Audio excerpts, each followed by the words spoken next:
The Lord of the Rings is a story about courage and friendship, about how you should never underestimate anybody, because even the smallest and most unassuming people can do great things. At the centre of this great story is a ring. One ring. This ring was created by Sauron as a way of controlling others, and after his initial defeat, the ring was wanted by many, and many others desired its destruction. But the ring itself has quite the story. Let's get into it. Build me an army worthy of Mordor.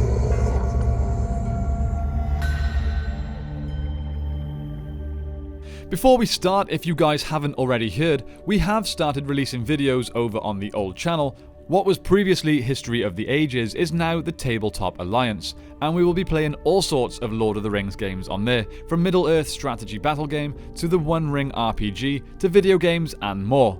Now that that channel can be used again, we didn't want it just sitting there, but we didn't want to send you all back over there for lore videos once again, so Lord of the Rings gaming videos will now be over there. Go and check that out if you're interested in that sort of thing.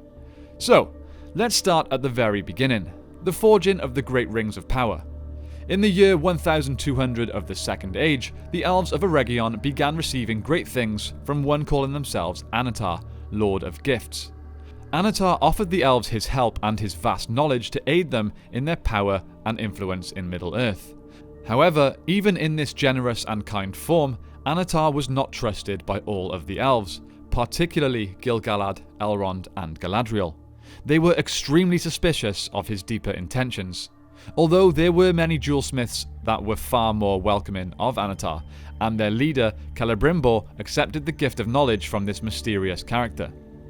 Annatar would remain in Eregion over the next few hundred years, helping the already very skilled smiths with their crafts that they loved. It wouldn't be long before the elven smiths, under the guidance and tuition of Annatar, forged the Rings of Power. 16 rings were made, and with their completion, Annatar left Eregion. However, the elves had a hidden agenda.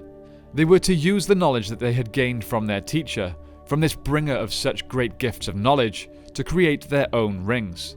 3 rings of power, Nenya, Narya and Vilya. These 3 rings were far more powerful than the 16 that were previously created. Now, as I'm sure you already know by now, the elves had been deceived by this great deceiver. Annatar was of course Sauron.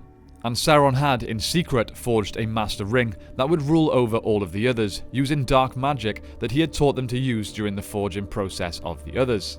But as we know, Sauron was unaware of the existence of the 3 elven rings, meaning he had no power over them. So in the year 1697 of the Second Age, Sauron waged war upon Eregion. He killed Celebrimbor and took the Rings of Power for himself, with the exception of the elven rings. With these powerful rings now in his possession, Sauron decided to use them as gifts. Gifts of deception, of course. He gifted 9 to great and powerful men in Middle-earth, telling them that the rings would grant them great power. However, just as the elves had been, the men were deceived, and soon began to bend to Sauron's will, fading more and more until they had no will of their own, and would eventually be 100% under the command of the Dark Lord, becoming ringwraiths. Spectral creatures that only wish to obey their new master. Sauron wanted to use the other 7 rings to do the same with the dwarves, gifting them to great and powerful dwarves, promising them fame and riches. But it did not work as planned, as the dwarves proved far more resistant to Sauron's magic than the men. As we know, in Middle-earth, men are easily corrupted. Then hundreds of years later, with Middle-earth falling further and further into darkness under Sauron's control, the combined armies of elves and men would form an alliance to march on Mordor and wage war on Sauron and his forces. The alliance was led by the great kings of each race, the men by Elendil of Numenor and the elves by Gil-galad of Eregion. The war lasted for years, and with the alliance finally being able to push the forces of Mordor back to the slopes of Mount Doom, Sauron himself had no choice but to enter the battle. He killed both of the great kings, but in doing so, he was also killed himself. Then the son of the king of Numenor, Isildur, took up the remains of his father's broken sword and cut the one ring from Sauron's hand, finally defeating him and forcing the remaining dark forces to flee. Victorious in the war, Isildur had the chance to destroy the ring there and then, but like I just mentioned, the will of men is easily corrupted. So Isildur decided to keep the ring for himself, thinking it would bring him great power. But it was just 2 years later, while riding through the Gladden fields with his company, that Isildur was ambushed by an orc party. Here the ring betrayed Isildur, slipping from his finger and falling to the bottom of the river Anduin. Over the next 2,500 years, darkness began once again to spread over Middle-earth. The ring had waited at the bottom of the river until it was time for it to find a new bearer.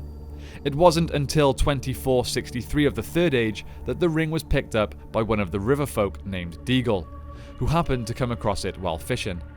However, the influence of the ring quickly corrupted Deagle and his friend Smeagol, leading to Smeagol to kill his friend, taking the ring for himself, becoming 100% dominated by the ring.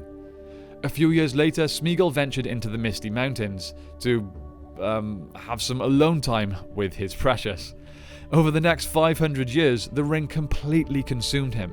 He forgot much of his own past, he forgot even his name, and became the creature known as Gollum. The ring would then stay with Gollum until it decided it was time to leave once again. So then it abandoned Gollum, trying to find a new way to return to its master. Then the next step in the ring's journey was unplanned. It was picked up by another of the most unlikely creatures, a hobbit, Bilbo Baggins of the Shire.